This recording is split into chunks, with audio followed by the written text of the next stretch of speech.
ত্রয়োদশ জাতীয় সংসদের এই উদ্বোধনী অধিবেশনে বাংলাদেশের ইতিহাসের এক ঐতিহাসিক মুহূর্ত। হাজারো শহীদের রক্তের সিঁড়ি বেয়ে দীর্ঘ ১.৫ দশকের ফ্যাসিবাদী শাসনের অবসানের পর একটি শান্তিপূর্ণ, অবাধ, সুষ্ঠু ও নিরপেক্ষ নির্বাচনের মাধ্যমে নির্বাচিত প্রতিনিধিদের নিয়ে এই মহান জাতীয় সংসদের যাত্রা শুরু হয়েছে। ত্রয়োদশ জাতীয় সংসদ নির্বাচনে অংশগ্রহণকারী সকল রাজনৈতিক দল এবং এই নির্বাচন আয়োজনের সঙ্গে সংশ্লিষ্ট সকলের প্রতি আন্তরিক অভিনন্দন। অবাধ, সুষ্ঠু ও নিরপেক্ষ নির্বাচন আয়োজনের জন্য নির্বাচন কমিশন, মাঠ প্রশাসন, আইন শৃঙ্খলা রক্ষাকারী বাহিনী সহ প্রজাতন্ত্রের কর্মচারীদের নিরলস পরিশ্রম এবং নির্বাচনে অংশগ্রহণকারী সকল রাজনৈতিক দল ও ব্যক্তি আন্তরিক উদ্যোগ এবং সাধারণ জনগণের স্বতঃস্ফূর্ত অংশগ্রহণ গণতন্ত্রের ইতিহাসে একটি উজ্জ্বল দৃষ্টান্ত হয়ে থাকবে। বিএনপির চেয়ারম্যান জনাব তারেক রহমানের নেতৃত্বে বর্তমান জাতীয় সংসদে বিএনপি ও সমমনা দলগুলোর 2/3 বেশি আসনে বিপুল ভোটে জয়লাভ করেছে। জাতীয় সংসদে একটি শক্তিশালী বিরোধী দলের পাশাপাশি কয়েকজন স্বতন্ত্র সদস্যও রয়েছেন। আমি এই সংসদে আপনার মাধ্যমে প্রধানমন্ত্রী তারেক রহমান এবং তার নেতৃত্বে গঠিত নতুন সরকারকে আন্তরিক অভিনন্দন জানাচ্ছি। জাতীয় সংসদের সকল সদস্যের প্রতিও রইল আমার প্রাণ ঢালা শুভেচ্ছা ও অভিনন্দন। আমি মহান মুক্তিযুদ্ধের লাখো শহীদ এবং বীর মুক্তিযোদ্ধাদের শ্রদ্ধার সঙ্গে স্মরণ করছি। একই সাথে স্মরণ করছি বীরাঙ্গনা মা বোনদের এবং আমাদের সকল শহীদদের যারা বিভিন্ন গণতান্ত্রিক আন্দোলনে শহীদ হয়েছেন। স্বাধীনতার ঘোষক শহীদ রাষ্ট্রপতি জিয়াউর রহমান বীরুত্তম স্বাধীনতা এবং মুক্তিযুদ্ধের ইতিহাসের সকল নেতার অবদানকেও আমি শ্রদ্ধার সঙ্গে স্মরণ করছি। বাংলাদেশের 3 বারের নির্বাচিত সাবেক প্রধানমন্ত্রী ও বিএনপির সাবেক চেয়ারপারসন দেশনেত্রী বেগম খালেদা জিয়ার অবদানকে শ্রদ্ধার সঙ্গে স্মরণ করছি, যিনি দেশে সংসদীয় গণতন্ত্র প্রতিষ্ঠা করেছেন। গণতন্ত্র প্রতিষ্ঠার লড়াইয়ে প্রতিবার সামনের কাতারে থেকে আপোষহীন নেতৃত্ব দিয়েছেন। জনাব স্পিকার, বাংলাদেশের গণতন্ত্রের ইতিহাসে 2024 সালের জুলাই-আগস্ট মাসে ছাত্র জনতার গণ অভ্যুত্থান একটি গুরুত্বপূর্ণ ঘটনা। কোটা সংস্কার আন্দোলন থেকে এক পর্যায়ে এটি ফ্যাসিবাদ বিরোধী আন্দোলনে রূপ নেয়। দেশের ছাত্র জনতা, কৃষক, শ্রমিক, শিক্ষক, সাংবাদিক, বুদ্ধিজীবী, প্রবাসী তথা সকল শ্রেণী পেশার মানুষ গণতন্ত্রের পক্ষে রাজনৈতিক দলসহ সকলের সম্মিলিত আন্দোলনের ফলে 2024 সালের 5ই আগস্ট তৎকালীন ফ্যাসিস্ট সরকারের পতন ঘটে।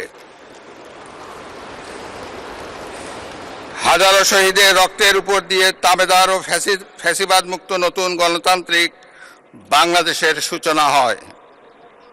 আমি 2024 সালের জুলাই-আগস্ট ছাত্র জনতার গণ অভ্যুত্থানে শহীদ ও আহতদের এবং দীর্ঘ 1.5 দশকের ফ্যাসিবাদী শাসন আমলে গুম, খুন, বিচার বহির্ভূত হত্যাকাণ্ড এবং ফ্যাসিবাদ বিরোধী আন্দোলনে নির্যাতন ও নিপীড়নের শিকার সাধারণ মানুষ ও রাজনৈতিক দলের সদস্যবৃন্দকে কৃতজ্ঞতার সঙ্গে স্মরণ করছি, যাদের অসামান্য ত্যাগের মাধ্যমে বাংলাদেশ ফ্যাসিবাদ মুক্ত হয়ে গণতন্ত্রের পথে যাত্রা শুরু করেছে। সকলকে জানাই আমার আন্তরিক শ্রদ্ধা। 2024 সালের গণ অভ্যুত্থানে সহস্রাধিক মানুষ শহীদ হয়েছেন। নারী পুরুষ শিশু সহ আহত ও পঙ্গু হয়েছেন কমপক্ষে 30,000 মানুষ। 5 শতাধিক মানুষ চোখ হারিয়ে অন্ধত্ব বরণ করেছেন। 1971 সালের স্বাধীনতা অর্জনের যুদ্ধ, 2024 সালের দেশ এবং জনগণের স্বাধীনতা রক্ষার যুদ্ধ সহ এ যাবৎকাল দেশের ইতিহাসের সকল গণতান্ত্রিক আন্দোলনের শহীদদের আকাঙ্ক্ষিত বাংলাদেশ প্রতিষ্ঠার লক্ষ্যে সরকার কার্যক্রম অব্যাহত রেখেছে।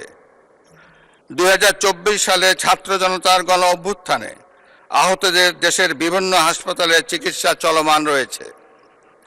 137 জন গুরুতর আহত জুলাই যোদ্ধাকে উন্নত চিকিৎসার জন্য বিদেশে পাঠানো হয়েছে।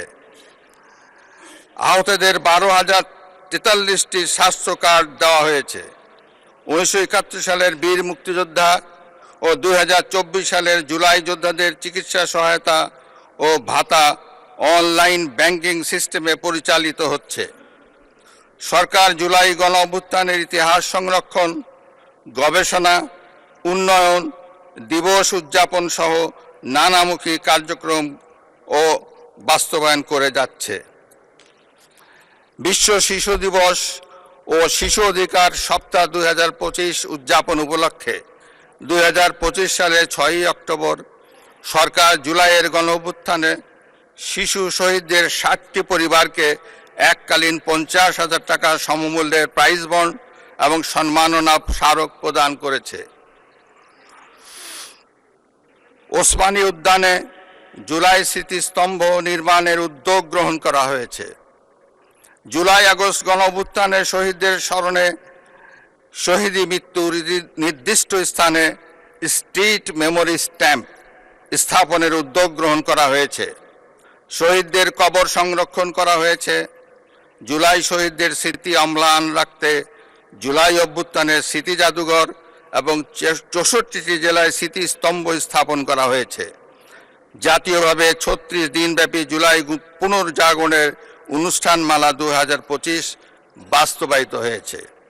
জনাব স্পিকার, আজ এই মহান সংসদে আমি অন্তর্বর্তীকালীন সরকারের কার্যক্রম এবং বর্তমান সরকারের কার্যক্রম ও পরিকল্পনার সারসংক্ষেপ তুলে ধরছি। তবে বক্তব্যের বিস্তারিত সংসদ সদস্যদের সামনে লিখিতভাবে উপস্থাপিত হয়েছে। জনাব স্পিকার, বর্তমান বৈশ্বিক অর্থনীতি এবং অস্থিতিশীল সময় অতিক্রম করছে। বাংলাদেশের সামষ্টিক অর্থনৈতিক পরিস্থিতি 2023-24 অর্থবছরের তুলনায় 2024-25 অর্থবছরে অনেকটা স্থিতিশীল রয়েছে। রেমিটেন্স সহ আরও কয়েকটি সূচক ইতিবাচক ধারায় ফিরতে শুরু করেছে। 2025-26 অর্থবছরে অর্থনৈতিক পরিস্থিতি আরও সুদৃঢ় হবে বলে সরকার আশা করে। একদিকে বিশ্বে যুদ্ধ পরিস্থিতি এবং অপর দিক থেকে মুদ্রাস্ফীতি, রাজস্ব জিডিপির নিম্ন হার, এ ধরনের বিদ্যমান পরিস্থিতিতে দেশের অর্থনীতিতে নানা চ্যালেঞ্জ রয়েছে। পয়েন্ট টু পয়েন্ট মূল্যস্ফীতি 2025 সালের জানুয়ারি মাসে 9.94% থেকে হ্রাস পেয়ে 2026 সালের জানুয়ারি মাসে 8.58% দাঁড়িয়েছে। আশা করা যায় পরবর্তী মাসগুলোতে মূল্যস্ফীতি হ্রাসের ধারা অব্যাহত থাকবে। তৈরি পোশাক খাত থেকে গত এক বছরে 39.35 বিলিয়ন ইউএস ডলার অর্জিত হয়েছে।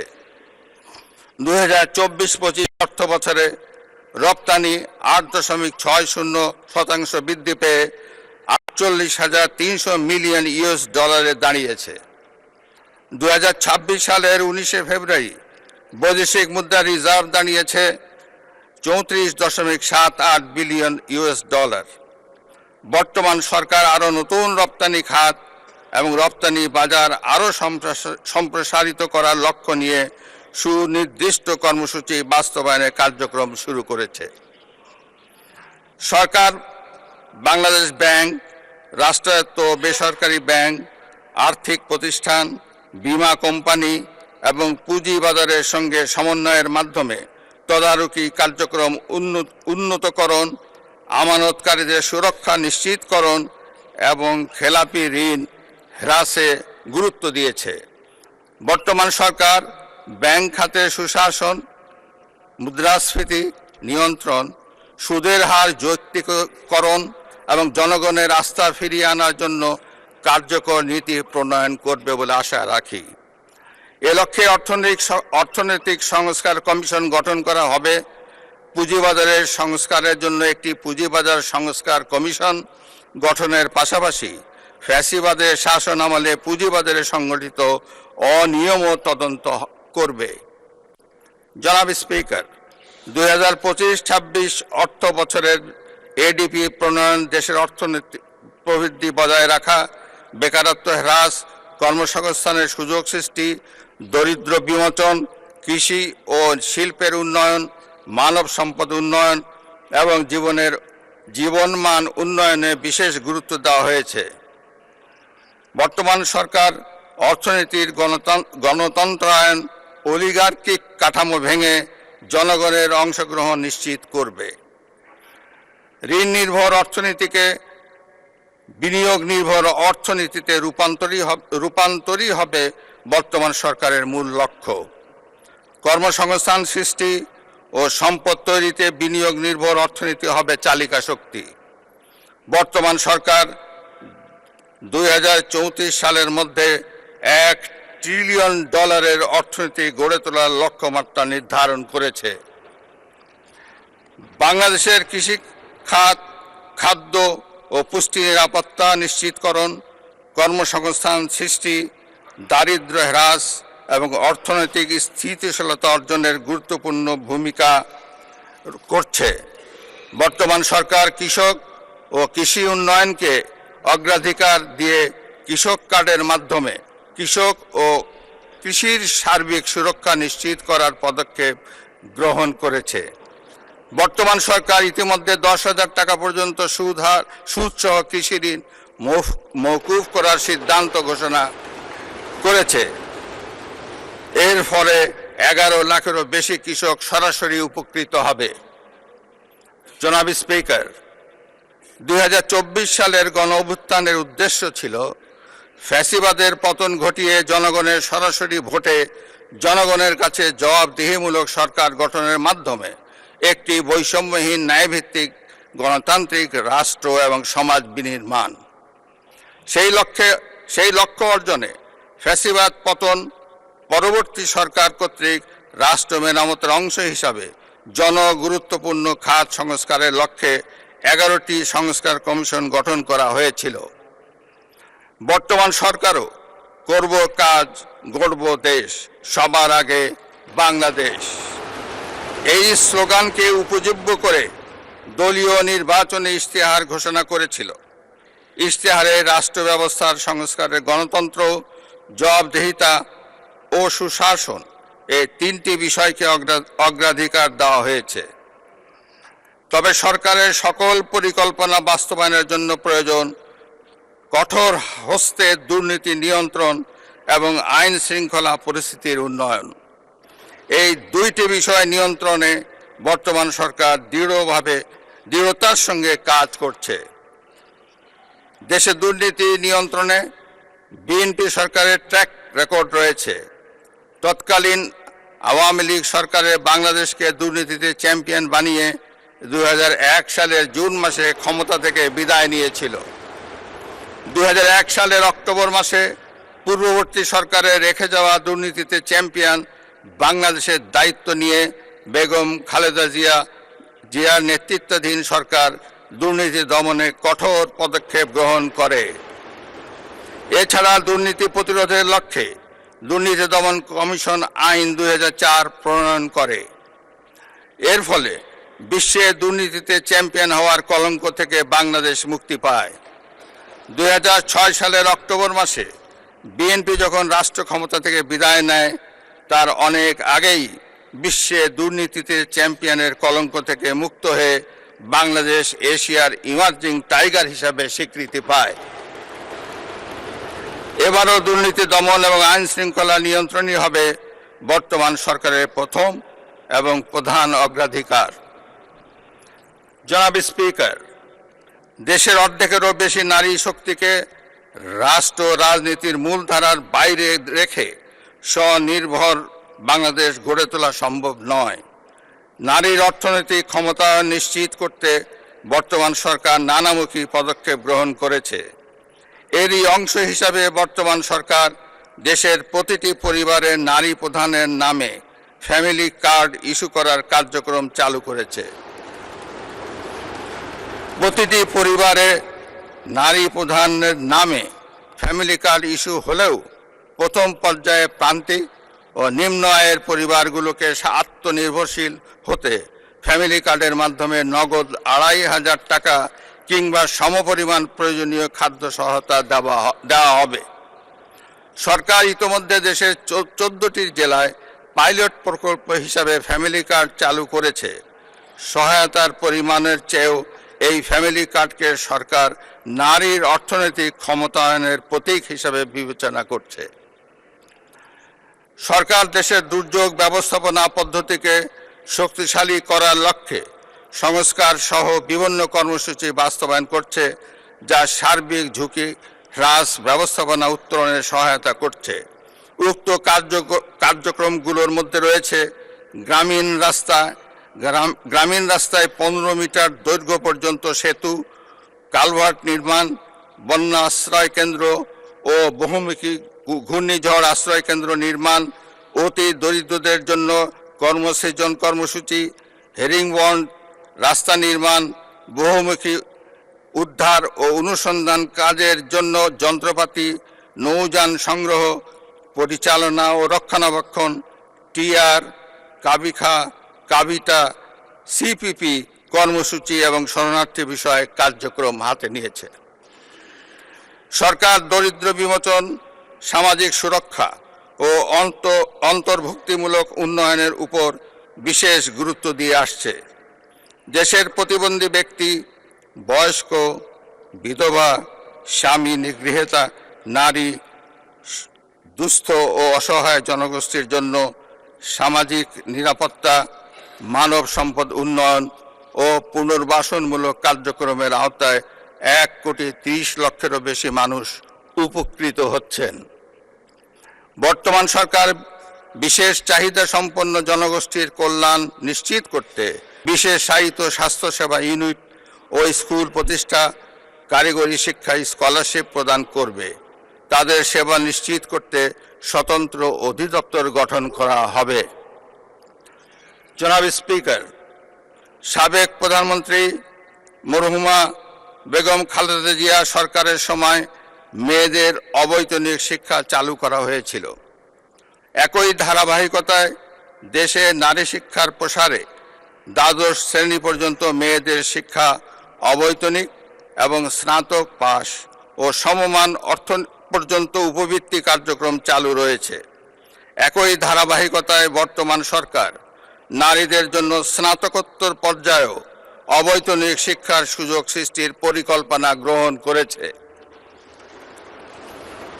সারা দেশে নারীদের মধ্যে ক্ষুদ্র ঋণ কার্যক্রম পরিচালনার জন্য ১৯৭৬ সালে গঠিত মহিলা ও শিশু বিষয়ক মন্ত্রণালয়ের আওতায় জাতীয় মহিলা সংস্থার মাধ্যমে ক্ষুদ্র ঋণ কার্যক্রমের আওতায় আর্থিক সঙ্গতিহীন নারীদের এককভাবে ২৫,০০০ টাকা থেকে ৭৫,০০০ টাকা এবং দলগতভাবে ১ লক্ষ টাকা থেকে ২ লক্ষ টাকা পর্যন্ত ঋণ বিতরণ কার্যক্রম চালু রয়েছে। জাতীয় মহিলা সংস্থার নারী নির্যাতন প্রতিরোধ সেল এর মাধ্যমেও বিভিন্ন ইস্যুতে নির্যাতিত নারীদের বিনা খরচে আইনগত সহায়তা কার্যক্রম অব্যাহত রয়েছে।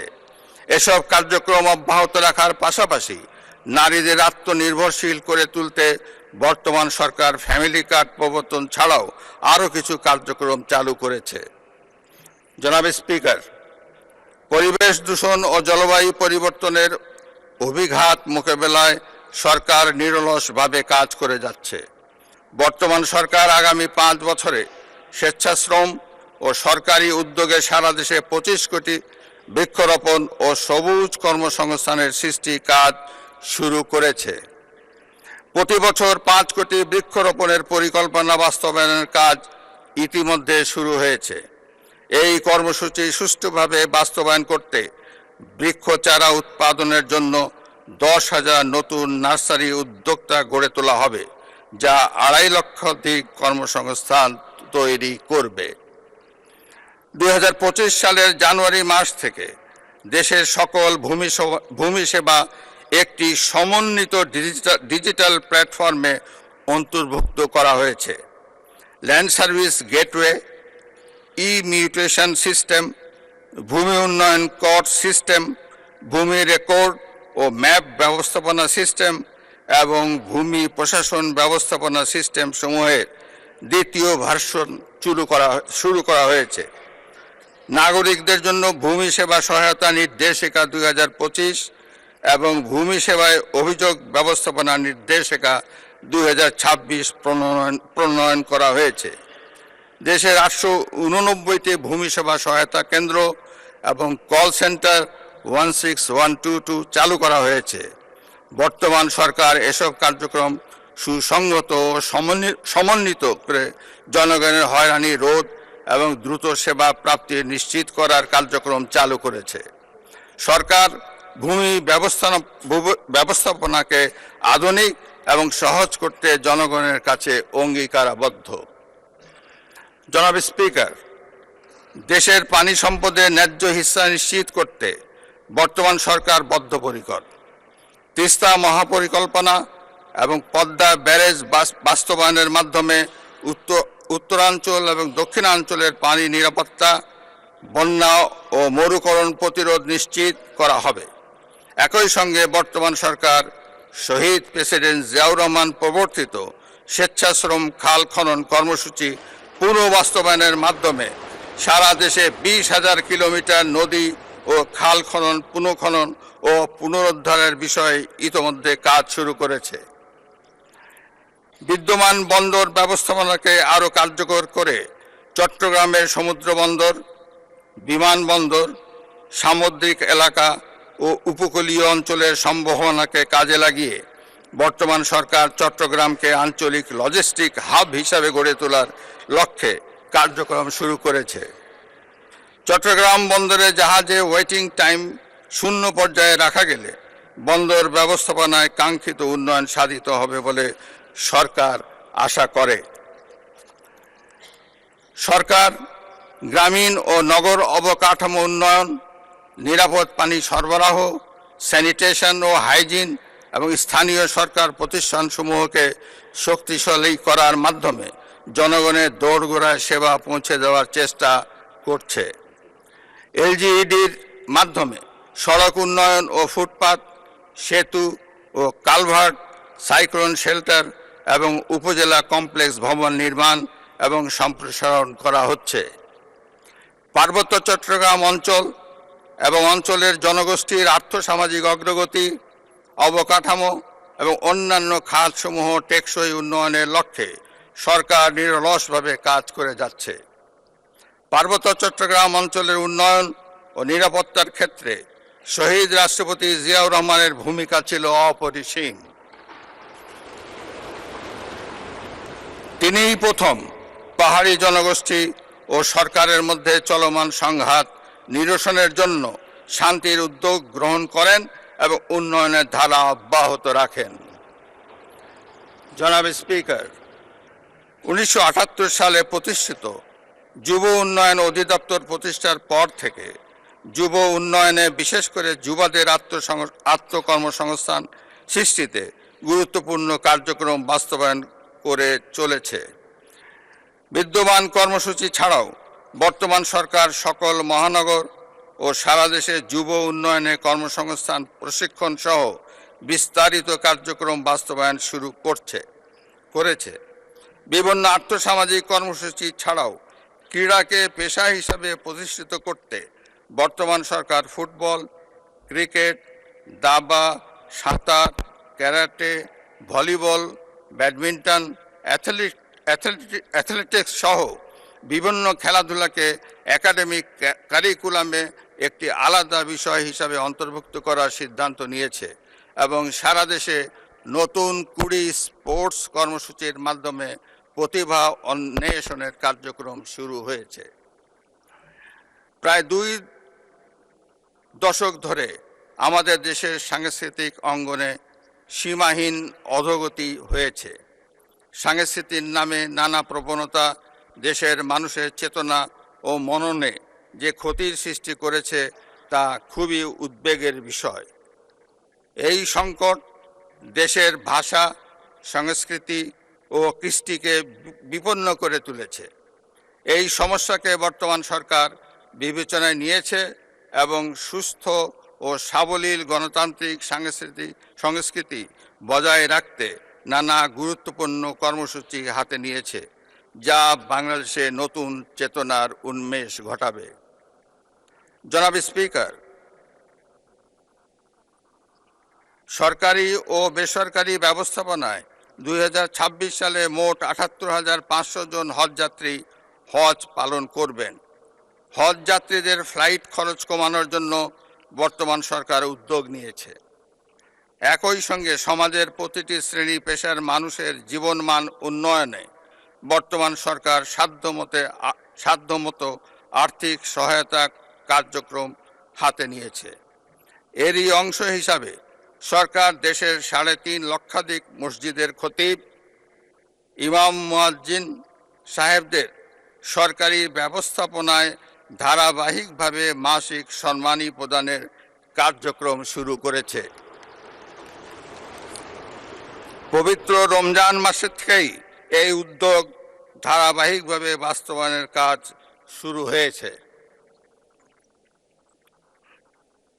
জনাব স্পিকার, প্রায় 7.5 কোটি কর্মক্ষম জনগোষ্ঠীর জন্য শোভন কর্মসংস্থান সৃষ্টি এবং শ্রমিক অধিকার ও জীবনমান উন্নয়ন নিশ্চিত করা সরকারের অঙ্গীকার।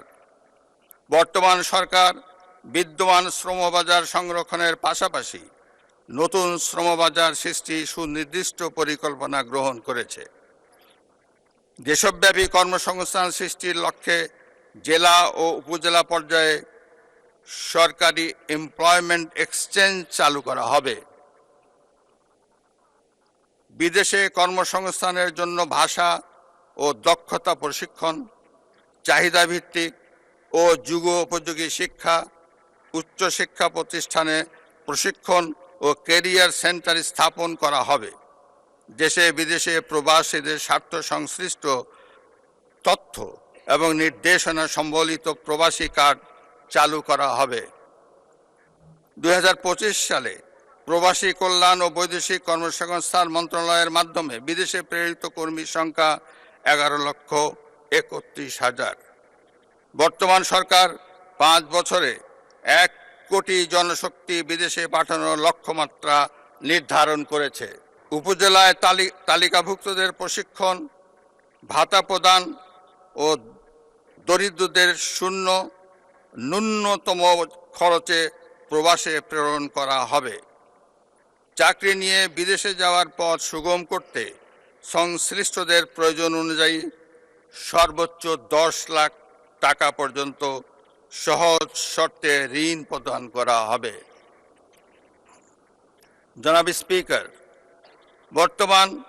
বর্তমানে মাতৃ শিশু মৃত্যু হ্রাস পেয়ে গড় আয়ু 72.4 বছর উন্নতি হয়েছে। সেই ধারাবাহিকতায় বর্তমান সরকার স্বাস্থ্য খাতে দুর্নীতি, অপচয় ও অবহেলা রোধ করে গণমুখী স্বাস্থ্য সচেতনতা ও স্বাস্থ্যসেবা কার্যক্রম জোরদারের কাজ শুরু করা হয়েছে। স্বাস্থ্য খাতে সরকারের পর্যায়ক্রমে জিডিপির 5% বরাদ্দের প্রতিশ্রুতি রয়েছে। নাগরিক স্বাস্থ্য পরিষেবার ক্ষেত্রে বর্তমান সরকার প্রিভেনশন ইজ বেটার দ্যান কিউর নীতি অবলম্বন করেছে। এরই অংশ হিসাবে সরকার সারা দেশে পর্যায়ক্রমে 1 লাখ হেলথ কেয়ারার নিয়োগ করতে যাচ্ছে। এর মধ্যে 80% হেলথ কেয়ারার হবেন নারী। জনাব স্পিকার, সরকার একটি অন্তর্ভুক্তিমূলক মানসম্মত ও প্রযুক্তি নির্ভর শিক্ষা ব্যবস্থা গড়ে তুলতে সংস্কার, পাঠ্যক্রম হালনাগাদ, সময়মতো পাঠ্যপুস্তক বিতরণ, শিক্ষক নিয়োগ ও প্রশিক্ষণ, অনলাইনে বেতন ভাতা ও উপবৃত্তি প্রদান এবং অবকাঠামো উন্নয়ন করেছে। বর্তমান সরকার স্কুল পর্যায় থেকেই এমন একটি নৈতিক মান সম্পন্ন কর্মমুখী শিক্ষা ব্যবস্থা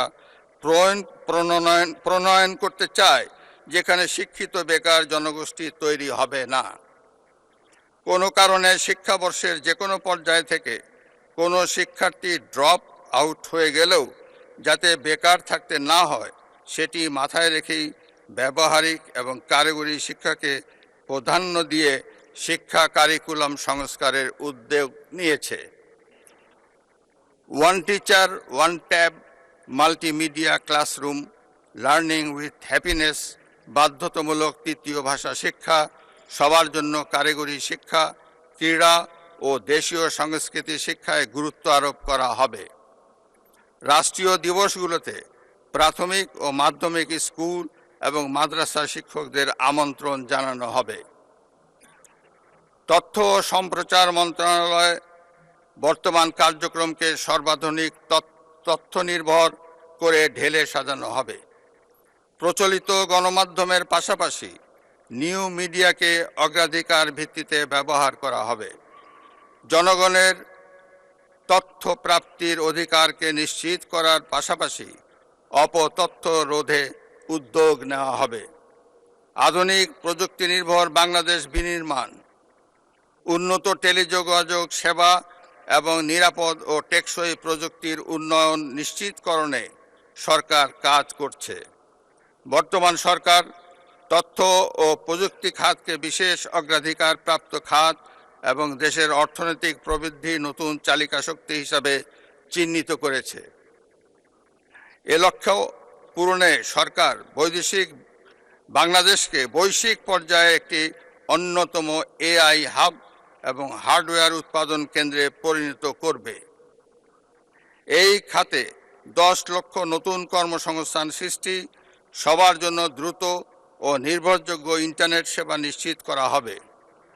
পেপ্যাল সহ প্রযুক্তি নির্ভর ক্যাশ লাইট অর্থনীতি, ক্লাউড ফাস্ট প্রযুক্তির আওতায় দেশে প্রথম এআই চালিত ডেটা সেন্টার স্থাপন এবং বাংলাদেশকে গুগল, ফেসবুক, অ্যামাজন ও মাইক্রোসফটের মতো প্রতিষ্ঠান অ্যাজ ডেটা সেন্টার হবে হিসাবে গড়ে তোলার উদ্যোগ নেওয়া হয়েছে। দেশের অর্থনীতিকে শক্তিশালী করার জন্য প্রতিবন্ধী সহ যুবক যুবতী, উদ্যোক্তা ও স্টার্ট আপদের জন্য প্রশিক্ষণ, অনুদান ও মেন্টরশিপ চালু করা হয়েছে। দেশব্যাপী ই সেবা প্রদানে ন্যাশনাল পোর্টাল ফ্রেমওয়ার্ক 2.0 চালুকরণ সহ ব্রডব্যান্ড কানেক্টিভিটিস, স্কুল ল্যাব, মুক্ত পাঠ, ই লার্নিং, ডিজিটাল স্বাক্ষর ও মাই গভ প্ল্যাটফর্মের মাধ্যমে নাগরিকদের সেবা সহজীকরণের পাশাপাশি অনলাইন সত্যায়ন, ই টিকেটিং ও এক পে সুবিধার প্রসারিত করা হয়েছে। বিনিয়োগ বান্ধব নীতি, স্টার্ট আপ ও উদ্ভাবন ফান্ড, উন্মুক্ত প্রতিযোগিতা এবং সাশ্রয়ী সেবা প্রদান নিশ্চিত করা হবে। বন্ধ পাট কল সহ অন্যান্য কল কারখানা পর্যায়ক্রমে চালুর মাধ্যমে কর্মসৃজনের ব্যবস্থা করা হবে। জনাব স্পিকার, দেশের জ্বালানি নিরাপত্তা নিশ্চিতকরণ, জীবাশ্ম জ্বালানি সহ আমদানি ভিত্তিক জ্বালানির উপর নির্ভরশীলতা হ্রাস করে নবায়নযোগ্য জ্বালানি হতে বিদ্যুৎ উৎপাদন বৃদ্ধির উপর সরকার গুরুত্ব আরোপ করেছে। বর্তমান সরকার বিদ্যুৎ ও জ্বালানি খাত উন্নয়নে উৎপাদন ও সঞ্চালন সক্ষমতা বৃদ্ধি কল্পে 2030 সালের মধ্যে বিদ্যুৎ উৎপাদন ক্ষমতা 35,000 মেগাওয়াটে উন্নীত করা এবং সঞ্চালন লাইন 25,000 সার্কিট কিলোমিটারে সম্প্রসারণ করা হবে। 2026 সালে 31টি কূপ খননের মাধ্যমে গ্যাস উৎপাদন বৃদ্ধি করে 327 মিলিয়ন ঘনফুট গ্যাস জাতীয় গ্রিডে সংযুক্ত করা হবে। উৎপাদন বণ্টনে চুক্তির আওতায় স্থলভাগ ও সমুদ্র অঞ্চলে তেল গ্যাস অনুসন্ধানের লক্ষ্যে শীঘ্রই বিডিং রাউন্ড আহ্বান করা হবে। এছাড়া বাপেক্সকে শক্তিশালীকরণের লক্ষ্যে অতিরিক্ত 2টি রিগ ক্রয় সহ জনবলকে আধুনিক প্রশিক্ষণ দেওয়া হবে।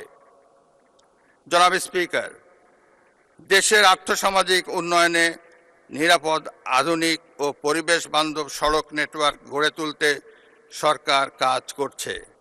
বর্তমানে 22,724 কিলোমিটার মহাসড়কের মাধ্যমে রাজধানীর সঙ্গে দেশব্যাপী সংযোগ জোরদার করা হয়েছে।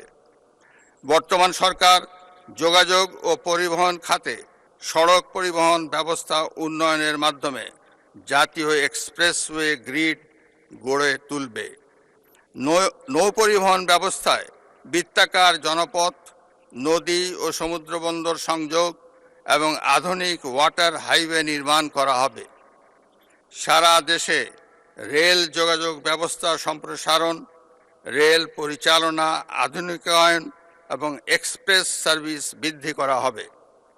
এই খাতে সরকারি বেসরকারি অংশীদারিত্ব, মেট্রো রেল ও দূরপাল্লায় বিশেষ ছাড়, মনোরেল এবং বুলেট ট্রেন সংযোগ স্থাপন করা হবে।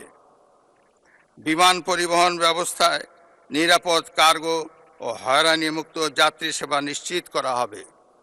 ইতোমধ্যে হজ যাত্রীদের বিমান ভাড়া কমানোর উদ্যোগ নেওয়া হয়েছে। বর্তমান সরকার সড়ক নিরাপত্তা আইন ও দুর্ঘটনা রোধ, যাত্রী নিরাপত্তা, সড়ক পরিবহন বীমা এবং শ্রমিকদের ইউনিফর্ম নিশ্চিত করবে। পরিবহন ও যোগাযোগ ব্যবস্থার সমন্বিত পরিকল্পনা বাস্তবায়নের মাধ্যমে সারা দেশে যোগাযোগ ব্যবস্থাকে আধুনিকায়ন করার কার্যক্রম শুরু হয়েছে। এরই অংশ হিসাবে ইতিমধ্যেই যোগাযোগ এবং পরিবহন সংশ্লিষ্ট মন্ত্রণালয়গুলোর মধ্যে সমন্বয় সাধন করা হয়েছে। নিরাপদ, সাশ্রয়ী, আধুনিক ও পরিবেশ বান্ধব রেলওয়ে পরিবহন ব্যবস্থা নিশ্চিত করতে সরকার কাজ করছে। সারা দেশকে রেলওয়ে নেটওয়ার্কের আওতায় আনার পরিকল্পনা বাস্তবায়নের কাজ এগিয়ে চলছে। যাত্রী সেবার মান উন্নয়নে টিকিটিং আধুনিকীকরণ, কমিউটার ট্রেন চালু ও নারীদের জন্য পৃথক কোচ সংরক্ষণ করা হয়েছে। অবৈধ দখলকৃত ভূমি উদ্ধার ও বরাদ্দ প্রদান, রেলওয়ে ট্রেনিং একাডেমি আধুনিকীকরণ, ব্রড গেজ ও মিটার গেজ লোকোমোটিভ ওয়াগন ও লাগেজ ভ্যান সংগ্রহ করা হয়েছে। বর্তমান সরকার 2034 সালের মধ্যে বাংলাদেশকে দক্ষিণ ও দক্ষিণ পূর্ব এশিয়ার অন্যতম প্রধান এভিয়েশন হাব ও দেশি বিদেশি পর্যটকদের জন্য বাংলাদেশকে আকর্ষণীয় পর্যটন গন্তব্যে রূপান্তরের উদ্যোগ নিয়েছে। ইতোমধ্যে জাতীয় পর্যটন দিবসকে গ শ্রেণী থেকে খ শ্রেণীতে উন্নীত করা হয়েছে।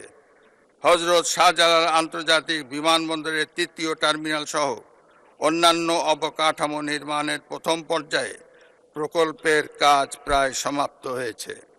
বর্তমান সরকার খুব শীঘ্রই তা চালুর উদ্যোগ নিচ্ছে। জনাব স্পিকার, মেরিটোক্রেসির মাধ্যমে বাংলাদেশ বিনির্মাণে প্রশাসনিক সংস্কার কমিশন গঠন ও বাংলাদেশ সরকারি কর্ম কমিশনকে শক্তিশালীকরণ, জবাবদিহিমূলক ও দলীয়করণ মুক্ত জনপ্রশাসন প্রতিষ্ঠা করা হবে। সরকারি চাকরিতে সরাসরি নিয়োগের ক্ষেত্রে বয়সসীমা 30 থেকে 32 বছর নির্ধারণ করা হয়েছে। জনাব স্পিকার, বিতাড়িত ফ্যাসিবাদী শাসন আমলে আইন শৃঙ্খলা রক্ষাকারী বাহিনীকে দলীয় বাহিনী হিসাবে ব্যবহার করা হয়েছিল।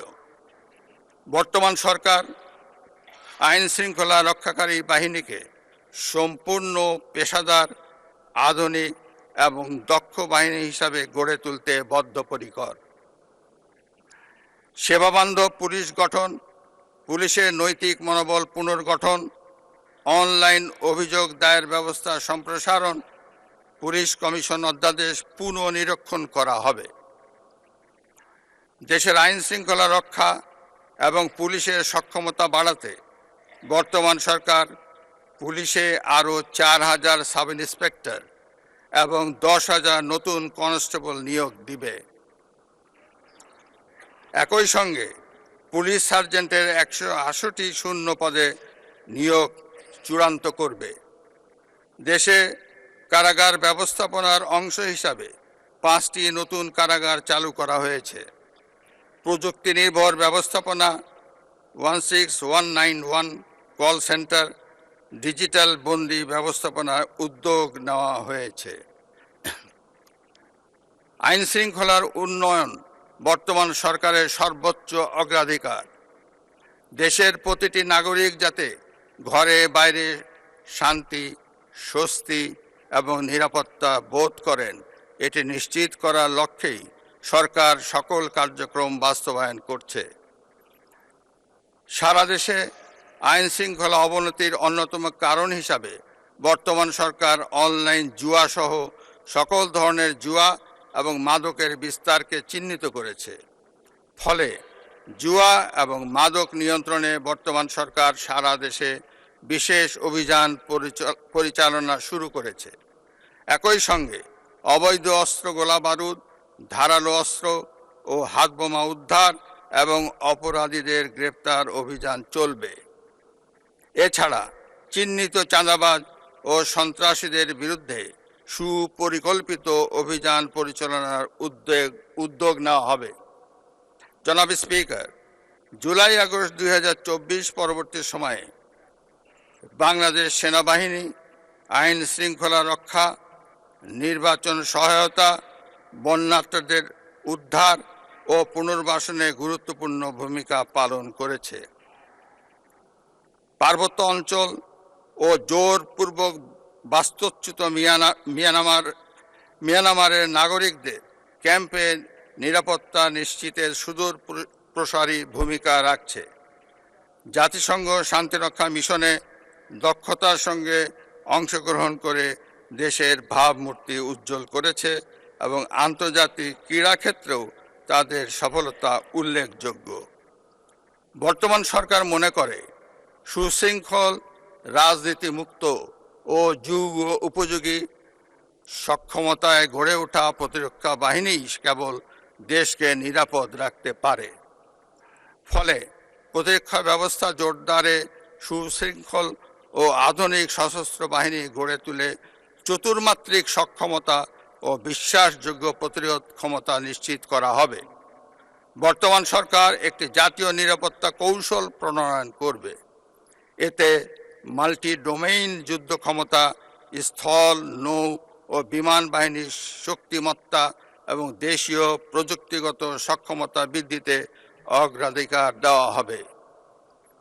সন্ত্রাসবাদ, চরমপন্থা ও উগ্রবাদের বিরুদ্ধে শূন্য সহনশীলতার নীতিতে কঠোর অবস্থান গ্রহণ করে জাতীয় ঐক্যমত্য গড়ে তোলা হবে এবং আইনগত ব্যবস্থার পাশাপাশি সামাজিক ও প্রতিরোধমূলক কৌশল বাস্তবায়নের মাধ্যমে এসব হুমকি সম্পূর্ণরূপে দমন করা হবে।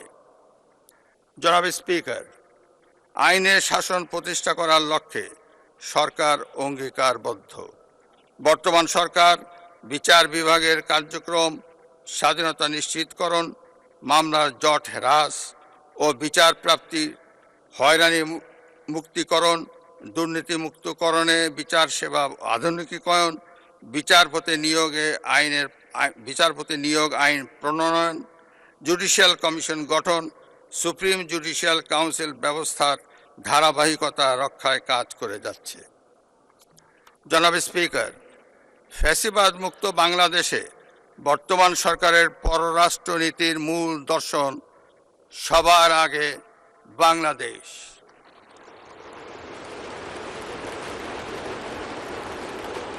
দেশের স্বাধীনতার সার্বভৌমত্ব, ভৌগোলিক অখণ্ডতা, জাতীয় স্বার্থ, জাতীয় নিরাপত্তা এবং জনগণের কল্যাণ সর্বাগ্রে প্রাধান্য পাবে। সকল রাষ্ট্রের সঙ্গে সমতা, ন্যায্যতা, বাস্তবধর্মী পারস্পরিক স্বার্থের স্বীকৃতি ভিত্তিক এবং আন্তর্জাতিক বিধিবিধান অনুযায়ী দ্বিপাক্ষিক ও বহুপাক্ষিক সম্পর্ক প্রতিষ্ঠা নীতি অনুসৃত হবে। বাংলাদেশ অন্য কোনো রাষ্ট্রের আভ্যন্তরীণ বিষয়ে হস্তক্ষেপ করবে না এবং অন্য কোনো রাষ্ট্রকেও বাংলাদেশের আভ্যন্তরীণ বিষয়ে হস্তক্ষেপ করতে দেবে না।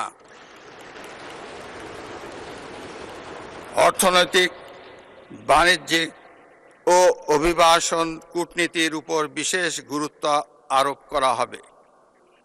রপ্তানি বৈচিত্র্য বৃদ্ধি, নতুন বাজার অনুসন্ধান এবং শুল্ক ও বাণিজ্য সুবিধা রক্ষায় কার্যকর কূটনীতি গ্রহণ করা হবে। জনাব স্পিকার, ফ্যাসিবাদী শাসন আমলে সাংবিধানিক প্রতিষ্ঠান নির্বাচন কমিশনের প্রতি জন আস্থা শূন্যের কোঠায় নামিয়ে আনা হয়েছিল।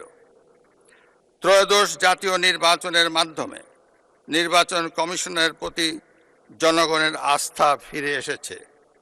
নির্বাচন কমিশন যাতে জনগণের আস্থা ও বিশ্বাসে বলীয়ান থাকতে পারে, বর্তমান সরকার আগামী দিনের নির্বাচনী কার্যক্রমে সেটি সমুন্নত রাখবে। নির্বাচন কমিশনের মতো দেশের প্রতিষ্ঠানগুলো যাতে আইন অনুযায়ী স্বাধীনভাবে নিজেদের কার্যক্রম পরিচালনা করতে পারে, বর্তমান সরকার সেটি নিশ্চিত করবে। জনাব স্পিকার, জনগণের রাজনৈতিক এবং অর্থনৈতিক ক্ষমতায়ন ছাড়া দেশের টেকসই উন্নয়ন সম্ভব নয়। রাষ্ট্র পরিচালনার সকল কার্যক্রমে জনগণের গণতান্ত্রিক অধিকার প্রতিষ্ঠা ও চর্চার ক্ষেত্রে বর্তমান সরকার প্রতিশ্রুতিবদ্ধ। একটি ভঙ্গুর অর্থনৈতিক পরিস্থিতির মধ্য দিয়ে সরকার একটি ন্যায়ভিত্তিক, মানবিক, স্বনির্ভর ও গণতান্ত্রিক বাংলাদেশ প্রতিষ্ঠার পথে এগিয়ে চলছে। এক্ষেত্রে নবগঠিত সরকারের সামনে দারিদ্র্য বিমোচন, দুর্নীতি দমন ও আইন শৃঙ্খলা নিয়ন্ত্রণই বিরাট চ্যালেঞ্জ। পথ কঠিন হলেও রাজনৈতিক সদিচ্ছা থাকলে এই বাধা অতিক্রম কখনোই অসম্ভব নয়। ব্যক্তির চেয়ে দল বড়, দলের চেয়ে দেশ বড়, এই বিশ্বাসে উদ্বুদ্ধ হয়ে সবাই মিলেমিশে ঐক্যবদ্ধভাবে কাজ করলে আমরাই ভবিষ্যৎ প্রজন্মের জন্য একটি নিরাপদ বাংলাদেশ গঠন করতে সক্ষম হব ইনশাআল্লাহ। জনাব স্পিকার, আপনাকে ও আপনার মাধ্যমে প্রিয় দেশবাসীকে এবং ত্রয়োদশ জাতীয় সংসদের সকল সদস্যকে আবারও জানাই আন্তরিক ধন্যবাদ ও মোবারকবাদ এবং নতুন সংসদের সাফল্য কামনা করে আমি আমার বক্তব্য শেষ করছি। আল্লাহ হাফেজ। বাংলাদেশ জিন্দাবাদ।